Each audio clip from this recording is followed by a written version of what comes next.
You know, the challenge I see a whole lot of the time with young people is they're looking for the ideal man. They're looking for the ideal woman. You know what? Your ideal husband is already married. Your ideal wife is already married.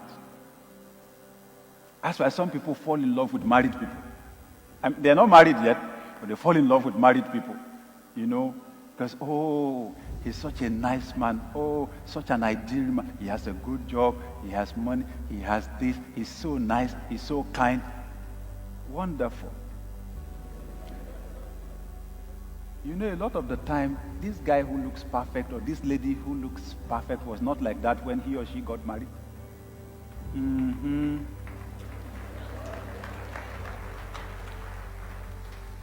If in your vision, your husband is a CEO, can you recognize him when he is not yet a CEO? That's what I'm talking about. That's what I'm talking about. You know, when Pastor Nick and I married, we were not the way we are now. Hallelujah.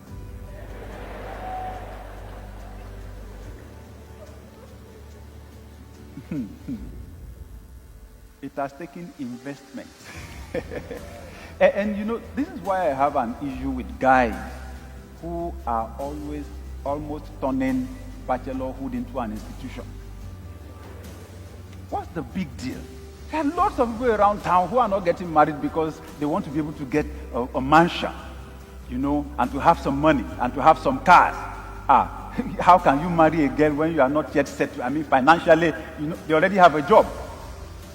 And they're waiting to have an ideal financial situation. And I'm telling you, if you're in that situation, you've been deceived.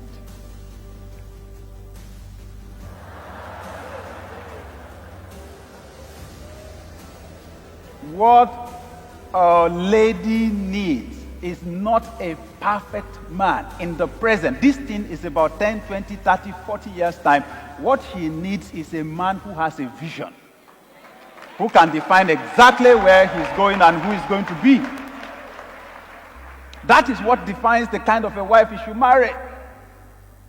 When Pastor Nick and I got engaged, in fact, it was after we were courting to be married that we now discussed our salaries. And I discovered that her allowance as a youth corper was more than my salary as a pastor. And the day I told her my salary, I quickly told her, you know what? It's not going to be like that forever. I am going somewhere.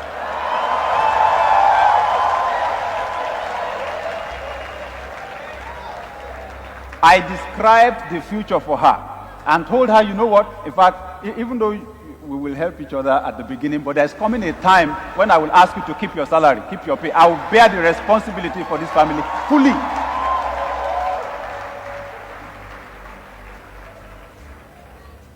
That's the essence of leadership. You have a vision and you have the capacity to communicate it.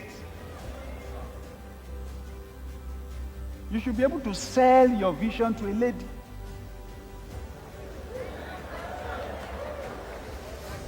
Listen, lady, if all of your assessment about a man, what you are looking for is who the person is today, you will soon be deceived, because the fact that he has a car now is no guarantee he will have a car in 5 years' time.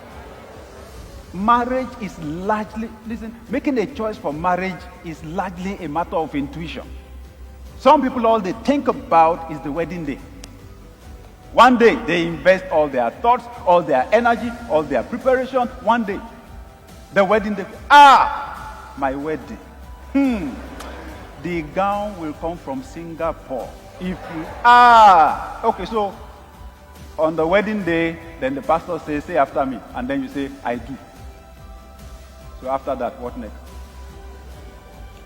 That's when some people remember, okay, there's honeymoon. They're supposed to do honeymoon after. So they do honeymoon 2 weeks or 3 weeks or 4 weeks, and then after that, so what next?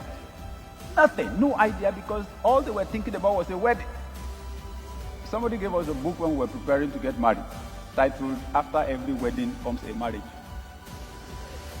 that we should prepare more for the marriage than the wedding.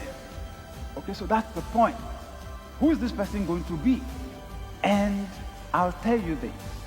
The reason why your becoming mature is critical. Your spiritual maturity is the key thing.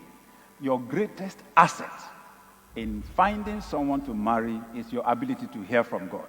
Nobody can accurately predict your future or guarantee what it will turn out to be 20, 30 years from now except God. Nobody can predict the future except God. You need to grow spiritually and develop the ability to hear from God. You need to take time to pray. Take time to pray. Catch a vision of your future. And then you can marry someone who aligns with that future. Now, once your vision of the future is defined, your values will be defined. Your values are the things that are very important to you. If you value spirituality, the fear of God, you've got to marry someone who also values spirituality, or else you're going to crack that home up right from the foundation. If you value honesty, the person's also got to value honesty. If you value family, you need to marry somebody who values family. Your values need to align, your basic values. You may have a few differences, but your basic values, your foundational values, your core values need to align. And that's why you need to grow and mature. Because when you are not yet matured, your values are not yet defined. Once your future is defined, who to marry will be defined. It's not everyone that is husband material for you. Not every woman is wife material for you. If, as a woman, you are queen material, your husband has got to be king material. So it will make it easy for you to make decisions. There are guys who can't, there are loafers who can't hang around you. Okay? Because your future is defined. You've discovered your purpose. It helps.